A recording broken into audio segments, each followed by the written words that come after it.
Salam əziz müəllimlər. Mən Bakı Peşəkarlar Akademiyasının fizika müəllimi Xalidə Əliyeva. Mən bugün sizə ödənişsiz qrupumuzda paylaşılan fizika suallarının izahını verəcəm. Gəlin keçək suala. Deməli bizə deyilir ki, şaquli aşağı istiqamətdə 20 metr böl saniyə sürətlə atılmış cisim 3 saniyə sonra yerə dəyir. Buna əsasən cismin neçə metr hündürlükdən atıldığını tapın. J bərabər 10 metr böl saniyə kvadratı, havanın müqavimət qüvvəsi nəzərə alınmır. Deməli biz bilirik ki, şaquli aşağı istiqamətdə hərəkət edən cisim bərabər yeyinləşən hərəkət edir. Ona görə də həmin cismin son sürətini yazanda bərabər yeyinləşən hərəkətin sürət düsturlarından istifadə etmək olar. Deməli yazırıq. Son sürət üçün düsturu yazaq. V bərabərdir V0 üstə gələk JT. Gətirək qiymətləri qoyaq yerinə. V0 bizə verilib 20 metr böl saniyə. Yazırıq 20 üstə gələk. J 10'dur. Zaman bizə neçə saniyə verilir? 3 saniyə. Buraq 3 bərabərdir. Edir 50 metr böl saniyə. Deməli cismin yerə dəydiyi andakı sürəti 50 metr böl saniyədir. İndi bizdən soruşur ki, həmin cisim hansı hündürlükdən atılıb? Yəni H-ı tapın. H bərabərdir. Belə bir düsturumuz var. V kvadratı çıxaq V0 kvadratı bölünsün 2J bərabərdir. Qiymətləri yazaq yerinə. Son sürətimiz 50 metr böl saniyə idi. 50'nin kvadratı edir 2500. Çıxaq.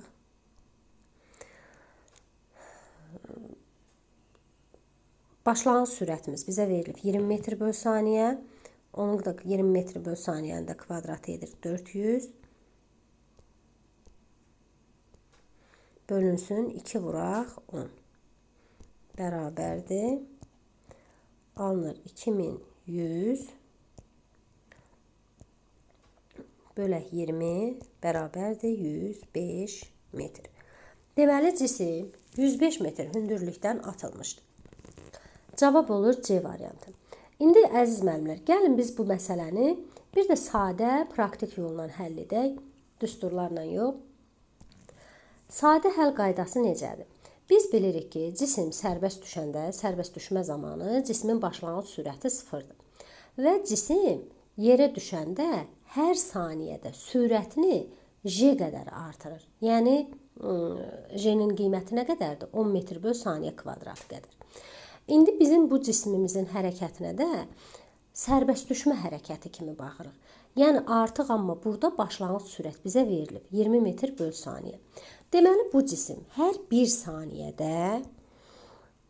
saniyədə sürətini J qədər artıracaq. Yəni 10 metr böl saniyə kvadratı qədər artıracaq.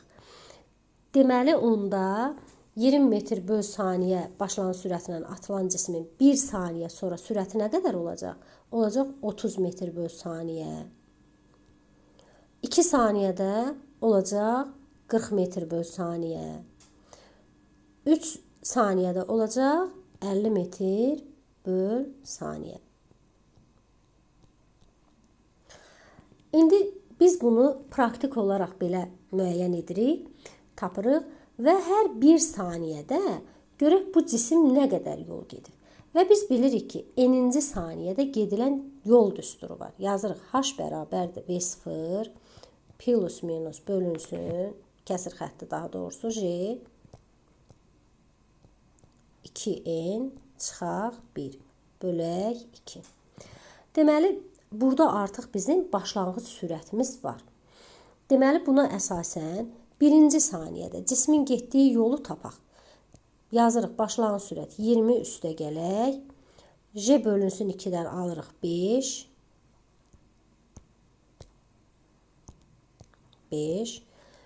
1 saniyədə 2 vuraq 1 çıxaq 1.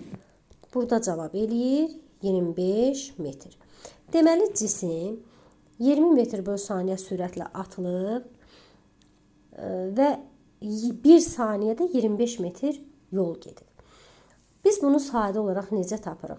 Baxın, 20 metr böl saniyə sürətlə 30 metr böl saniyə sürəti elə bilin ki, toplayırıq, bölürük 2-yə. Yəni həmin o sürətlərin ədəd ortasını tapırıq. Və həmin o sürətlərin ədəd ortasında tapanda görürük ki, 20 metr böl saniyə sürətlə atılan cisim gəlib sürəti 30 metr böl saniyə sürətə çatdıranda 25 metr yol gedir. Və bunu belə də yadda saxlamaq olar. 20 ilə 30-un arasında cisim 25 metr yol gedir. 30 ilə 40-ın arasında cisim 35 metr yol gedir. 40 ilə 50-nin arasında cisim 45 metr yol gedir. Görün necə sadədir. Deməli, onda biz toplayırıq. 25, üstə gələk 35, üstə gələk 45, bərabərdir 105 metr. Cavab olur C variantı.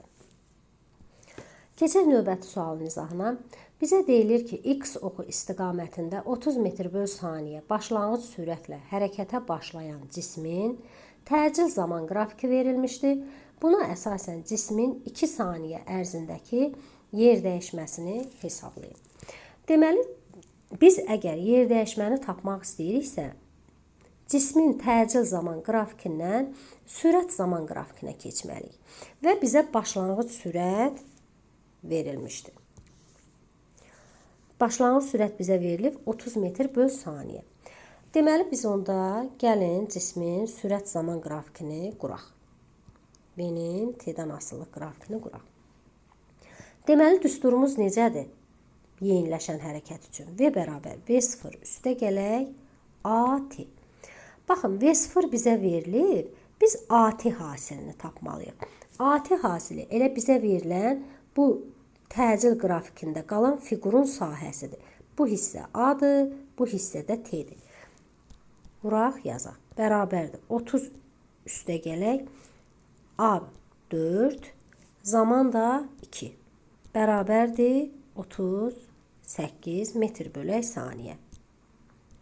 Deməli, bu cisim başlanğıc sürəti 30 metr böl saniyə sürətdən sürətini artırıb, olub 38 metr böl saniyə sürətə qədər sürətini artırmışdır. Deməli, yazırıq 30, bu hissəyə də yazırıq 38. Deməli, həmin cismin 2 saniyədə, zamanı da qeyd edirik, 2 saniyədə sürət qrafiki bu şəkildədir. Və bu cismin yer dəyişməsini tapırıq. Sürət zaman qrafikini qurduqdan sonra artıq yer dəyişməni tapmaq bizə asandır. Deməli, bu sürət zaman qrafikində yer dəyişmə, bu qrafikin altında qalan fiqurun sahəsini tapmalıyıq ki, yer dəyişməni tapaq. Bu fiqur nədir? Baxırıq ki, fiqur trapesiyadır. Deməli, həmin trapesiyanın sahəsini tapmalıyıq. Gəlin tapaq trapesiyanın sahəsini. S bərabərdir. Oturacaqları 30, digər oturacağı 38, oturacaqları cəmi ilə hündürlüyü hasilinin yarısıdır. 2 vuraq. Zaman elə onun hündürlüyüdür. Bu hissə. Deməli, vuraq 2. 2 ilə 2 ixtisar gedəndə deməli, yer dəyişməsi olur 68 metr. Cavab olur A variantı. Gəlin, baxaq növbəti suala. Deməli, bizə deyilir ki, radiusu R1 bərabər 6 cm olan bir diskə, radiusu R2 bərabər 3 cm olan digər bir disk şəkildəki kimi qaytanla birləşdirilmişdir. Böyük disk 5 dəfə ox istiqamətində fırlandıqda, kiçik disk hansı istiqamətdə və neçə dəfə dövr edər? Bu məsələ bizim bildiyimiz çevrə üzrə hərəkətdə qayışlı ötürmədir. Deməli, biz birinci R1 radiuslu çevrənin hərəkət istiqamətini bilirik. Gəlin, biz onda R2 radiuslu cismin hərəkət istiqamətini müəyyən edək. Demək, baxırıq ki, bu cisim saat əqrəbi istiqamətində hərəkət edir, R1 cismi.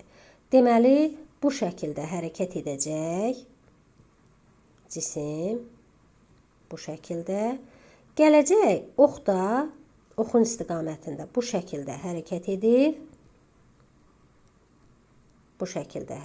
edib, qayıdacaq, yenə təkrar belə bu şəkildə hərəkətini davam etdirəcək. Deməli, mən burada tapıram ki, mənim R2 cismim, kürəm, diskim daha doğrusu, saat əqrəbinin əksinə hərəkət edir. Hərəkət istiqamətini tapdım. İndi gəlin biz baxaq görək ki, kiçik disk hansı istiqamətdə və neçə dəfə dövr edər. İstiqaməti müəyyən elədik. Saat əqrəbinin əksi. Böyük disk neçə dəfə dövr edir? 5 dəfə. Gəlin yazaq. Deməli, qayışlı ötürmədə biz nə müəyyən eləmişdik? Bilirdik ki, nöqtədəki, yəni qayışlı ötürmədə sürətlər bərabərdir. Yəni, hər hansı bir o disklərin üzərində nöqtə götürsək, həmin nöqtələrin sürətləri bir-birinə bərabərdir. Ona görə yazırıq. V1 bərabərdir V2. Və həm də bilirik ki, sürət V bərabərdir 2 pi r n düsturuna əsasən tapılır. Gətirək bu düsturları yazaq yerinə. V1 üçün yazaq 2 pi r1 n1 bərabərdir 2 pi r2 n2. 2 pilər buradan ixtisar getdi. Düstur bu şəkilə düşdü. R1 n1 bərabərdir R2 n2-yə. Deməli, n-i də bilirik ki, tezlik, çevrə üzrə hərəkətdə. Tezlik nəyə bərabərdir? Yazırıq, n bərabərdir. N bölünsün, dövrlərin sayı bölünsün t-yə. Gətirək yazaq yerinə. Deməli, burada bunların zamanları eynidir, bərabərdir. Ona görə yazırıq. R1, N1, T bərabərdir. R2, N bölünsün, daha doğrusu N2 bölünsün T. T'lər getdi ixtisar. Qaldı bizdə belə bir düstur. R1, N1 bərabərdir. R2, N2. Deməli, radiuslar da bizə verilib. Radiuslar verildiyi üçün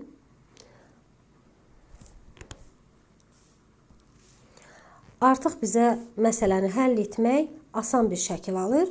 Deməli, R1 bizə verilib 6. 6. N1, yəni böyük disk neçə dəfə dönür? 5 dəfə bərabərdir. R2 də verilib 3. N2, daha doğrusu R2 diski neçə dəfə döndüyünü biz tapmalıyıq. Deməli, buradan müəyyən edirik ki, N2 bərabərdir 10 dövr. Deməli, 10 dəfə 10 dövr edəcək. Amma hərəkət istiqaməti hansı tərəfə? Hərəkət istiqaməti saat əqrəbinin əksinə. Yəni, bu istiqamətə doğru hərəkət edəcək. Deməli, cavab olur D variantı. Əziz müəllimlər, hər kəsə uğurlar arzulayıram. Kanalımıza abunə olun, qrupumuzdan faydalanın.